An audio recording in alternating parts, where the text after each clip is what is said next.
अपने घुटनों के बाहर आ जाओ सब जन। अपनी बाइबल को उठाओ, बोलो इस वचन से मैं प्यार करता हूं। ये मेरे शुद्ध रहने का आधार है, मेरे चंगे रहने का आधार है। मैं अपना ध्यान इन वचनों के ऊपर लगाता हूं। उठाओ अपने पवित्र वचन बाइबल को।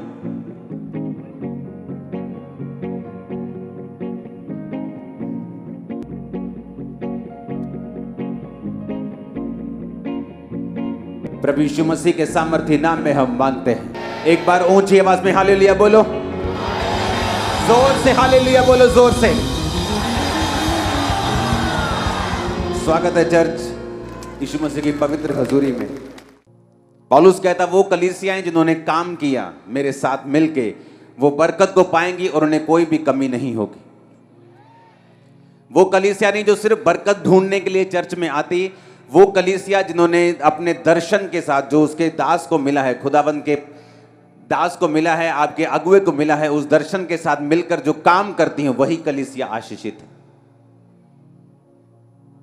पौलुस ने कहा इसलिए तुम्हारी हर घटी को परमेश्वर महिमा सहित पूरा करेगा।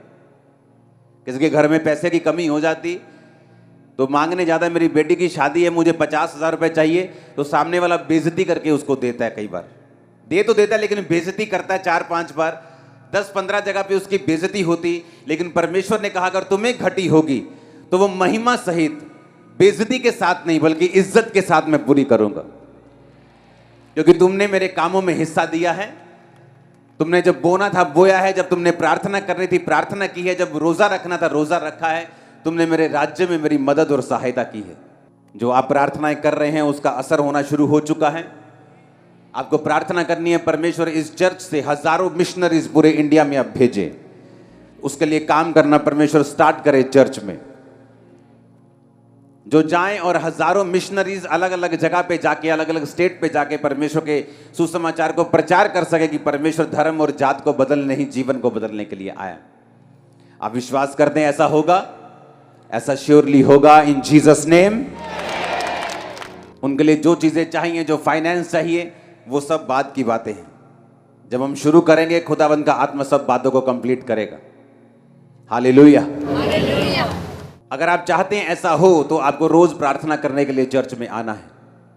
अगर आप चाहते हैं कि जिस तरह आप बचाए गए दूसरे लोग बचाए जाएं, जहां पर प्रचार नहीं पहुंचा, कई गांव में हिंदी प्रचार भी लोग नहीं समझते, लेकिन वहीं के लोग अगर प्रीच करेंगे वो समझेंगे, और वो लोग तब प्रीच करेंगे अगर सीखेंगे तब, अगर यहाँ व्यवस्था होगी, और वो व्यवस्था परमेश्वर पूरी कर देगा जब आप रोज आकर यहाँ पर प्रार्थना करेंगे। परमेश्वर ने हेवन को ओपन करना शुरू कर दिया है, और वो और करेगा आपकी मेरी लाइफ और इस चर्च के ऊपर, और भारत के ऊपर, और देश के ऊपर, विदेश के ऊपर, सब लोगों के ऊपर। आमीन। दूसरी जगह जहां परमेश्वर ने मुझको दर्शन दिया है कि दुनिया के हर एक टॉप लीडर से मिलना और उनको परमेश्वर के बारे में, अपनी गवाही के बारे में बताना, इसलिए मैंने उस विषय में भी काम शुरू कर दिया है। चाहे वो किसी भी देश के प्रधानमंत्री हों, प्रेसिडेंट्स हों, उनके साथ मैं मिलूंगा, अपनी टेस्टिमनी को दूंगा, परमेश्वर के दर्शन को शेयर करूंगा। जितने उस दर्शन में शामिल होना चाहेंगे उनको शामिल किया जाएगा, चर्च में शामिल किया जाएगा खुदावंद के कामों के लिए। ये आपको प्रार्थना करनी है अगर आप ये चाहते हैं सारे काम हो। हालेलुया। इसलिए मैंने कहा खामरा चर्च जो है वो विश्वासियों को पैदा करने के लिए सिर्फ विश्वास नहीं रखती। जब भी कलीसिया ने प्रार्थना करने के लिए अपने घुटने लगाए हैं, परमेश्वर ने रास्तों को खोला है, हेवन को ओपन किया। हालेलुया। जब भी बाइबल कहती है यूहन्ना 5 उसकी 25 आयत में, मैं तुमसे सच सच कहता हूं वह समय आता है और है जितने मृतक परमेश्वर के पुत्र का शब्द सुनेंगे, और जो सुनेंगे वो जिएंगे।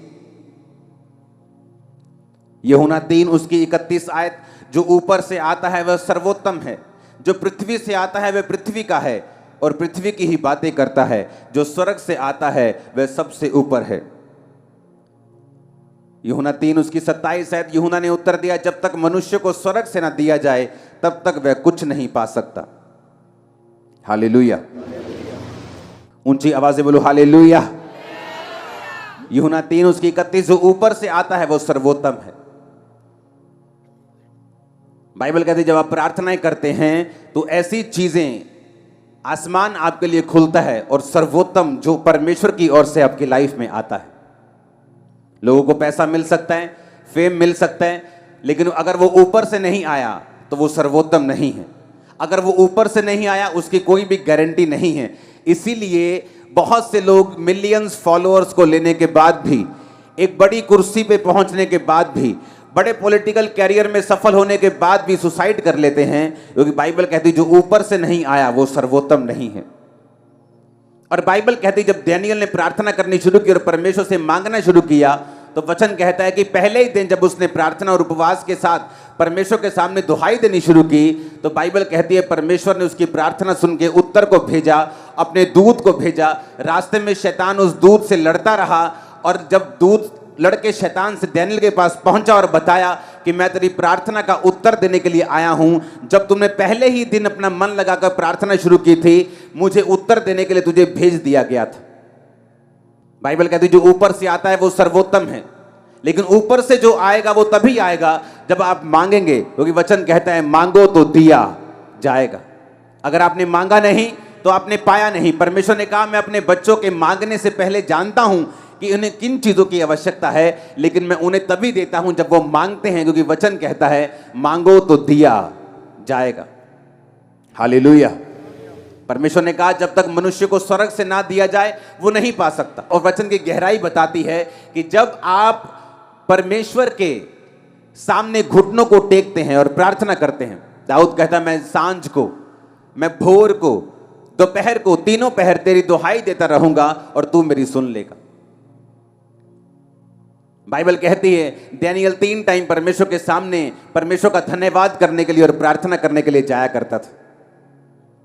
वो 3 टाइम परमेश्वर के सामने रोज उपस्थित होता था, क्योंकि हम जानते हैं कि जो कुछ परमेश्वर ने मेरे लिए सोचा है, जो स्वर्ग से मेरे लिए उतरेगा, जो परमानेंट होगा, जो टेम्परेरी नहीं होगा, जो थोड़े दिनों का नहीं होगा, जो आशीष लगातार मेरी जिंदगी में रहेगी, वो तभी आएगी अगर वो स्वर्ग से उतरेगी। क्योंकि वचन कहता है जो ऊपर से आएगा वो सर्वोत्तम होगा। अपने हाथों को उठा और बोलो जो ऊपर से आएगा वो सर्वोत्तम होगा। मैं मांगता हूं मेरी लाइफ में सर्वोत्तम आए। आमीन। यीशु मसीह ने कहा अगर मनुष्य को स्वर्ग से ना दिया जाए तब तक वह कुछ नहीं पा सकता।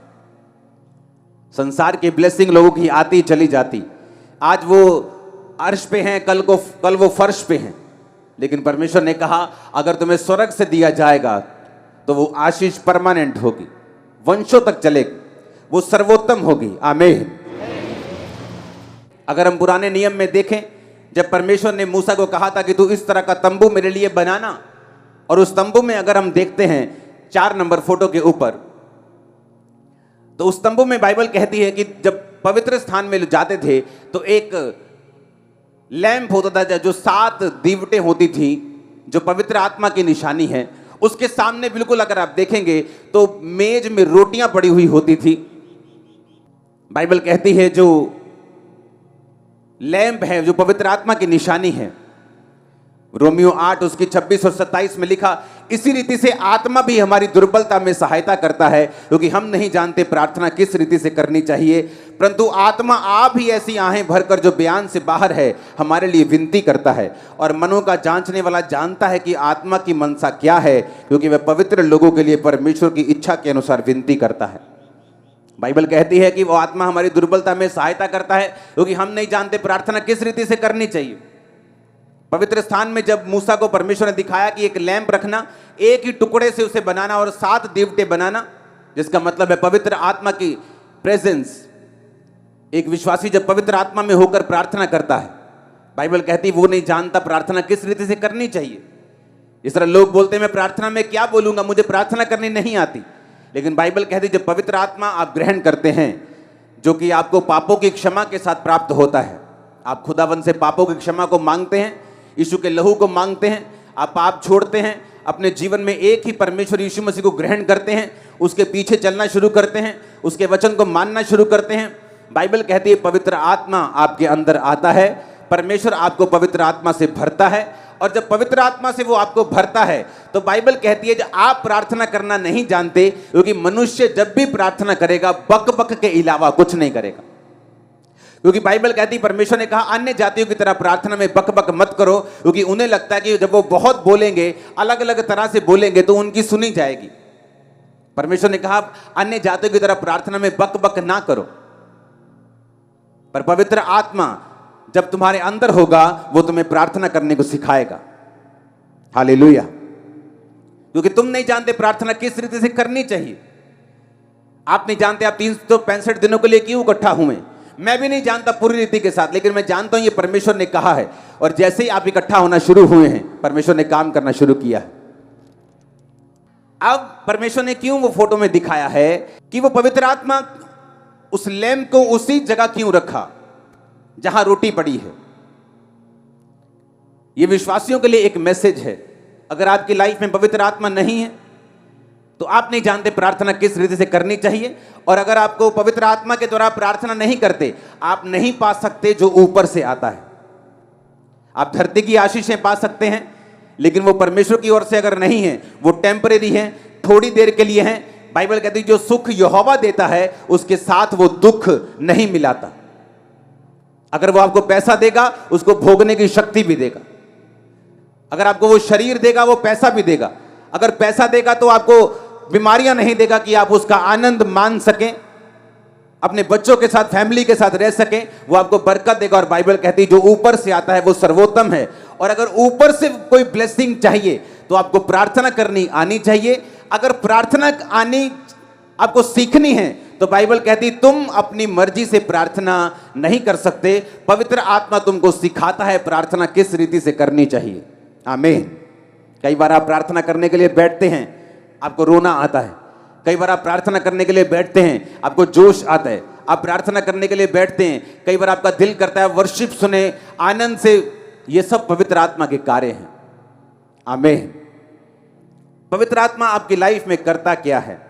यीशु मसीह ने कहा जब शैतान ने उसे परखा, मत्ती 4 उसकी 3-4, परखने वाले ने जब पास आकर यीशु से कहा यदि तू परमेश्वर का बेटा है तो कह दे ये पत्थर रोटियां बन जाएं। यीशु ने कहा लिखा है मनुष्य केवल रोटी से नहीं परंतु हर एक वचन से जो परमेश्वर के मुंह से निकलता है जीवित रहेगा। परमेश्वर ने कहा हर एक वचन जो परमेश्वर के मुंह से निकलता है वो जीवित रहेगा।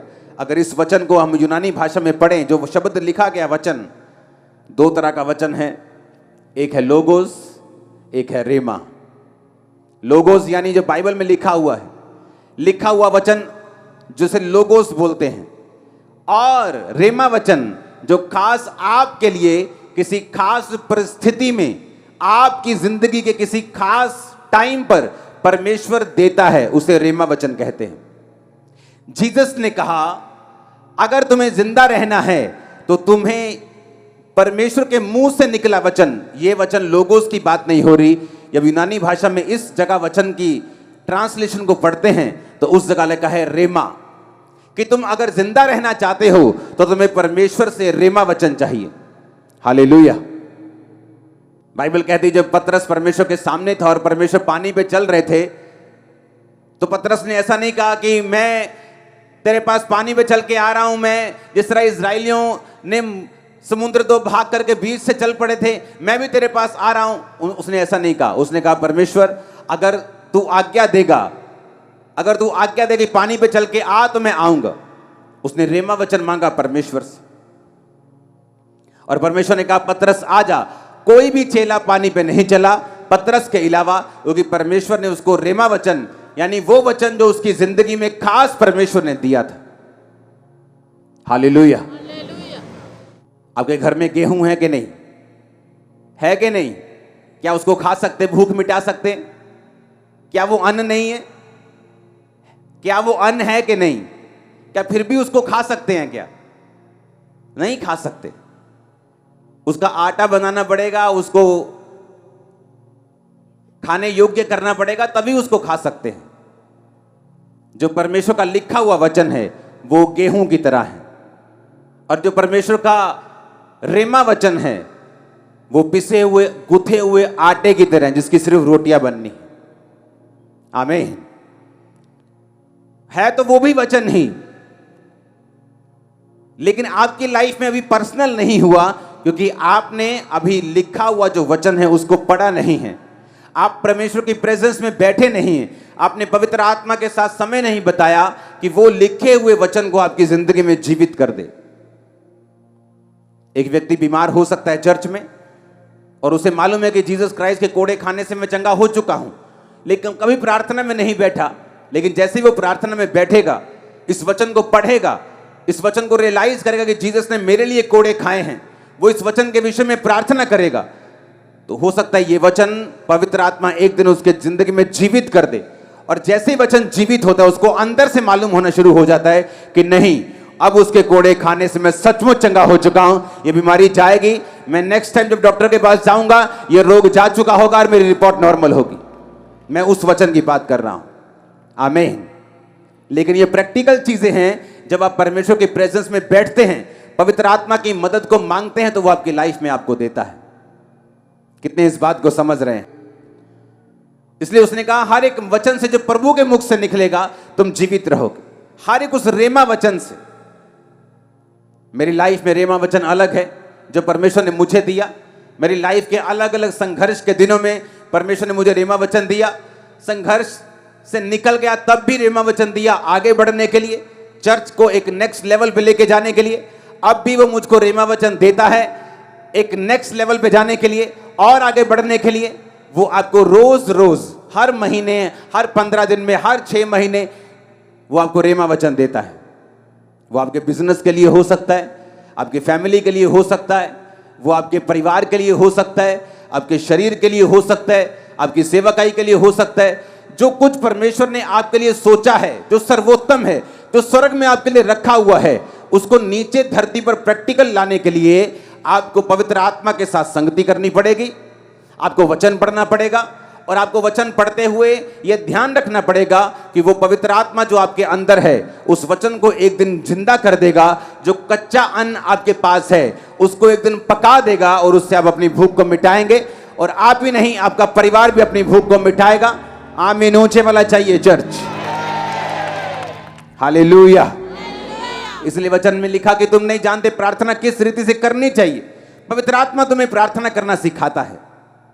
आमीन आमीन। आप वचन पढ़ते हैं, आप वचन पढ़ते जाते हैं। अगर पवित्र आत्मा आपके अंदर है तो एक दिन उस वचन को वो जागृत कर देगा आपकी लाइफ में। और जैसे ही वो वचन जीवित हो जाएगा, जैसे ही परमेश्वर का आत्मा जस्ट एक नैनो सेकंड में, आंख झपकने के टाइम में ही वो आपके साथ बात करेगा। और जैसे ही वो आपके साथ बात करेगा आपको मालूम होगा मेरा हल हो चुका है। अब मुझे सिर्फ परमेश्वर की इस इंस्ट्रक्शन को फॉलो करना है, परमेश्वर के इस वचन को मानना है और आगे बढ़ना है। आमीन। बाइबल कहती है कि पवित्र आत्मा जिसका नाम ही पवित्र है, क्या आपको लगता है वो गंदी जगह में बैठेगा? उन जिंदगियों में बैठेगा जहां गंदगी है, जहां परमेश्वर के वचन के अनुसार वो नहीं चला जाता? आपको लगता है पवित्र आत्मा उन जगहों पे होगा? जब पवित्र आत्मा उन जगहों पे है ही नहीं, जब पवित्र आत्मा लाइफ में है ही नहीं, जिनकी लाइफ में नशे हैं, जिनकी लाइफ में माफी नहीं है, जो माफ करना नहीं जानते, जो अलग अलग तरह के पापों में फंसे हैं, वो पवित्र आत्मा उनके पास अगर है ही नहीं तो वो क्या जिलाएगा, वो क्या दिलवाएगा जो ऊपर का है? वो सर्वोत्तम कैसे पाएंगे? एक जानवर भी पूंछ मार के सफाई में साफ जगह में बैठता है, तो पवित्र आत्मा जो है ही पवित्र, उसे आपका जीवन पवित्रताई में चाहिए, आपके अंदर आने के लिए, आपके साथ काम करने के लिए। वो उन हाथों को इस्तेमाल नहीं कर सकता जो चोरी के दागों से लिपड़े पड़े हैं, गंदे हुए पड़े हैं। वो उन पैरों के साथ नहीं चल सकता जो हर वक्त वेश्याओं के घरों की ओर जाते हैं। क्योंकि पवित्र आत्मा ही है जो आपको सिखाता है कि प्रार्थना भी कैसे करनी है। पवित्र आत्मा ही तुम्हें सिखाता है और पवित्र आत्मा ही है जो वचन को तुम्हारे अंदर जिंदा कर देता है। बहुत लोग पढ़ते हैं बाइबल।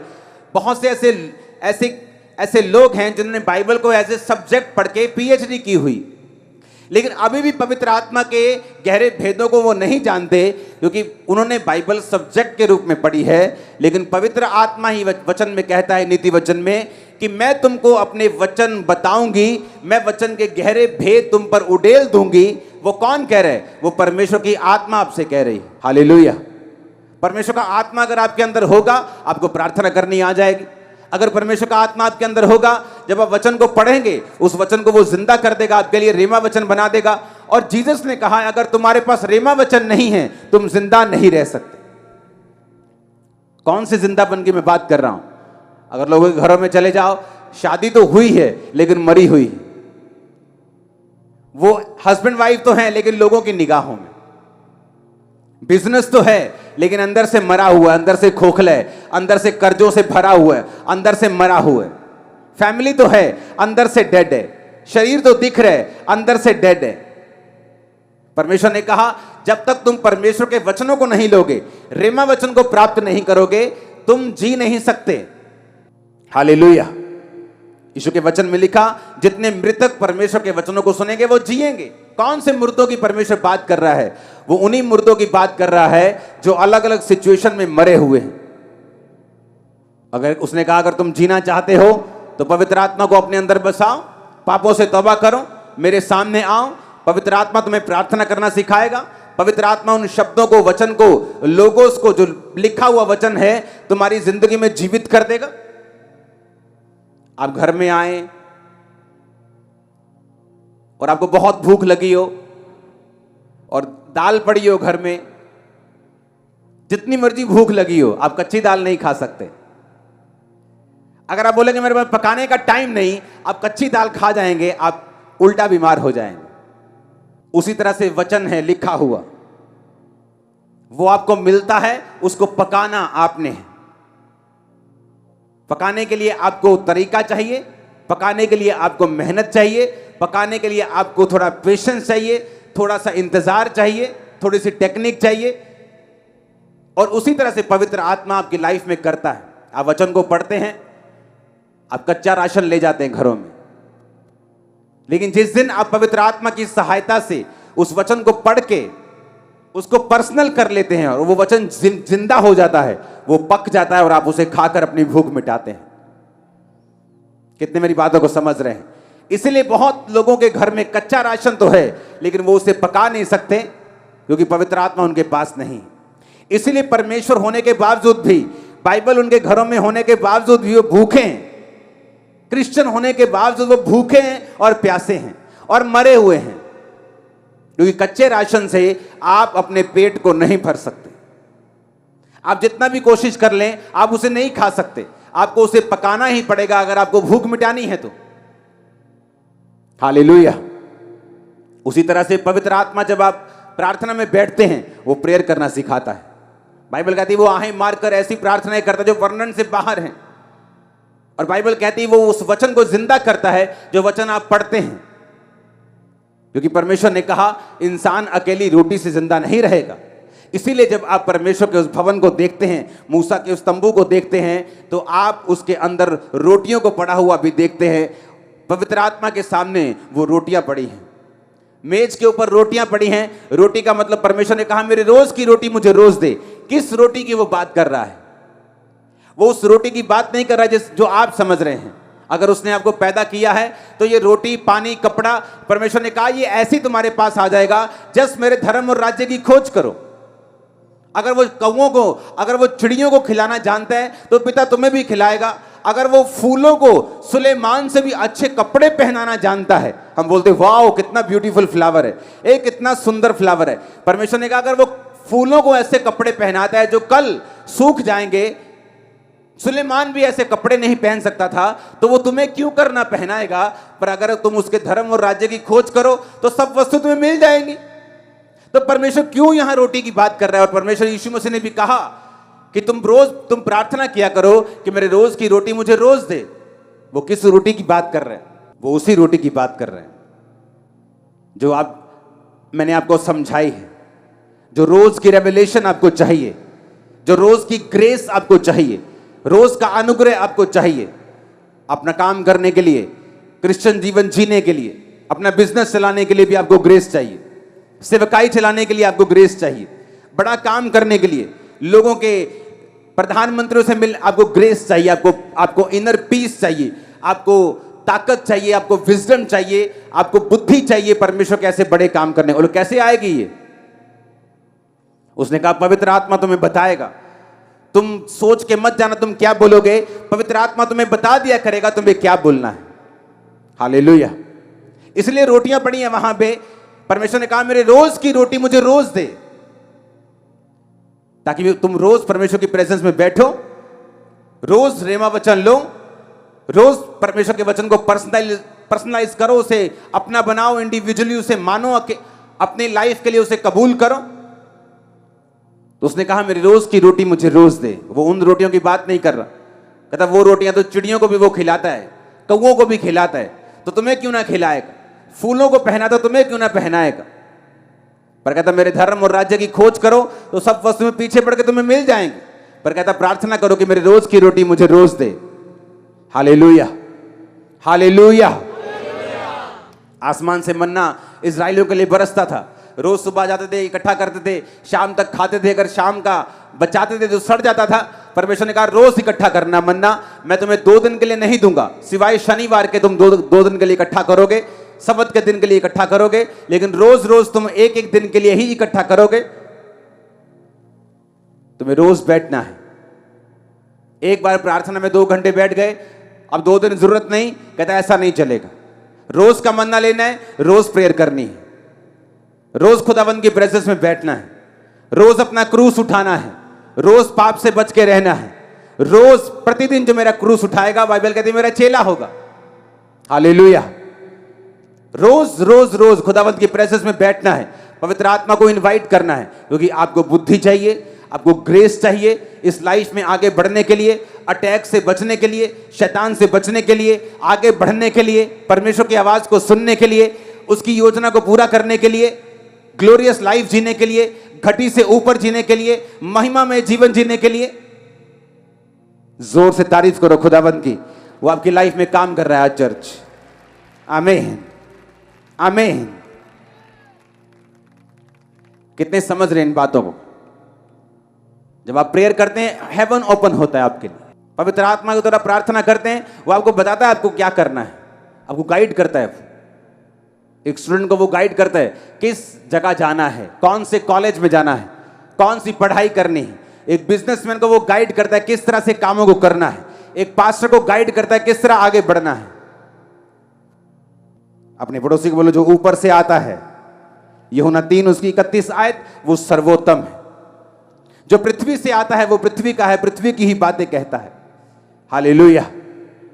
मोटिवेशनल स्पीकर पृथ्वी के हैं, पृथ्वी की बातों को बोलते हैं। एक चीज में आपको सक्सेसफुल कर सकते हैं, लेकिन दूसरी चीज में लोग धक्का खा जाते हैं।